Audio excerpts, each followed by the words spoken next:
Hi, my name is Danie. I live in New York City, and this is my video for the On My Mind project. Um, I have been living with mental illness for a very long time. I started experiencing symptoms around the age of 12. Um, the thing that comes to my mind when I hear the phrase mental illness is a lot of misunderstanding and uneducation around what mental illness is, what it looks like, um, and really how to interact with it. Um, because because we don't talk about these things, um, people can't really seek treatment. They can't really seek help, and that to me, it took a very long time to be okay, because I wasn't just living with these things. I was wearing them like a very, very heavy coat.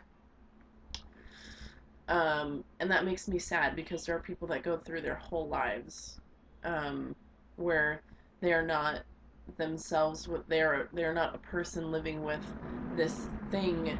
This thing is their entire existence. Um, and it it really shouldn't have to be like that.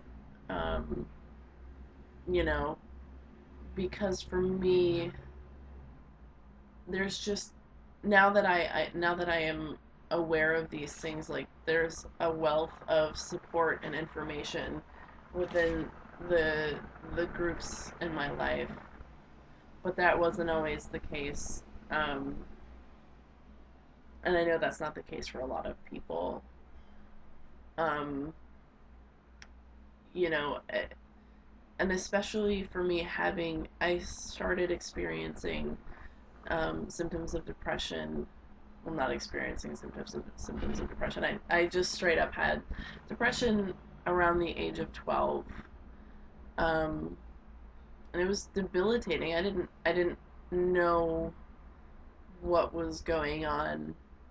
I didn't I could barely function. I barely, got through school, and around the age of 17 I began experiencing anxiety. It was just like a vicious cycle of panic attacks, and then feeling like, I was worthless, and I never talked to anybody about these things because I didn't know I could.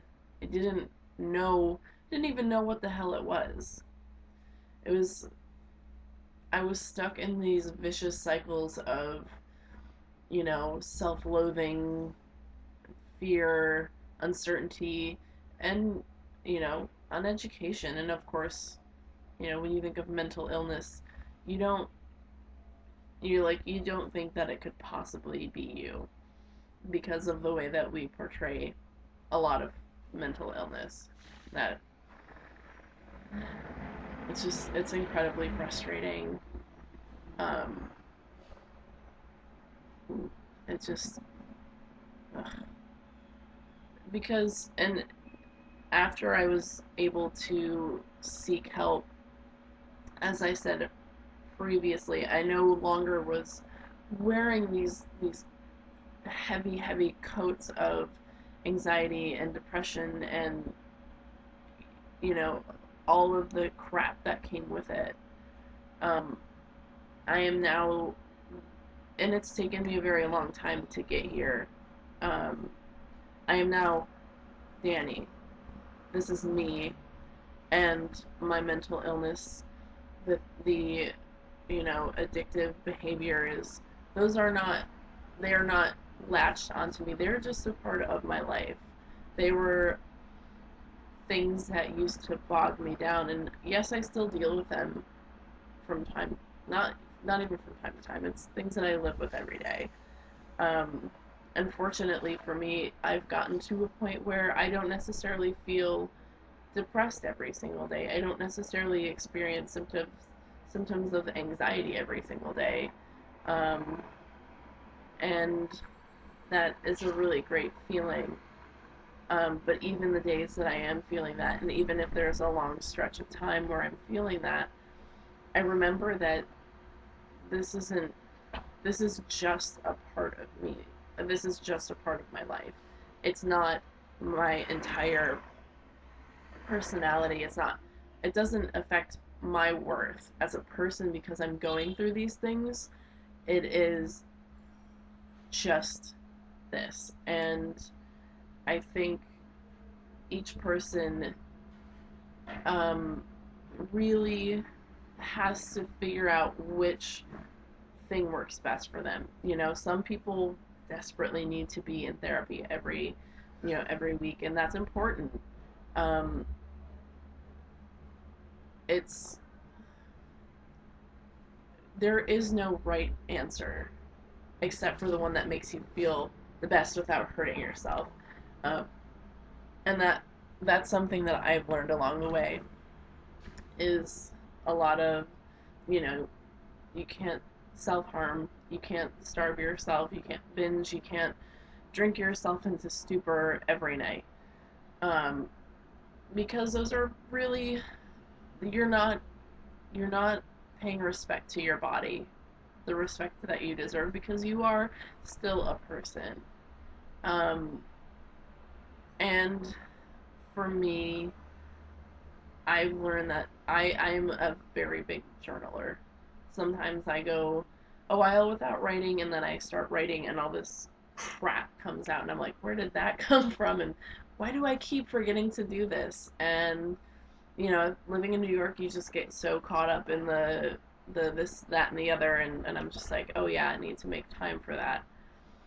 And I think that too, we need to remember to make time for ourselves because I think that we have sometimes we have a shorter fuse than you know other people.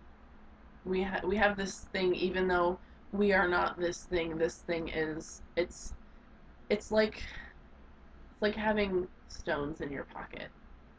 You know, it's not necessarily always nagging on your mind, but it still is kind of still a little heavier in your pocket.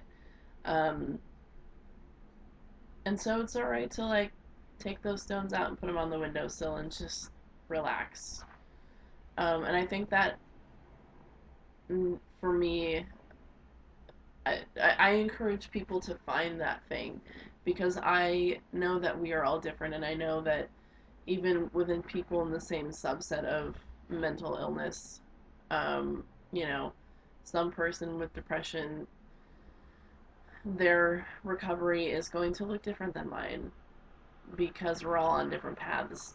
But we can still be there. We can still offer the hand to somebody else. And, um, you know, that I think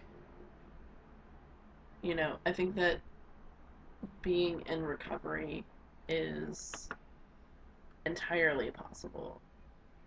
And the more that we are in that space, the more we can talk about it, the more that we offer people who might not have been able to think about it this way before, the less we have that the stigmatization of who we are as people. And I think ultimately that's the most important thing is offering a safe space for people to be themselves and not feel outcast and thrown aside and know that there really is hope beyond the the sinking feeling that they're in, um, for sure.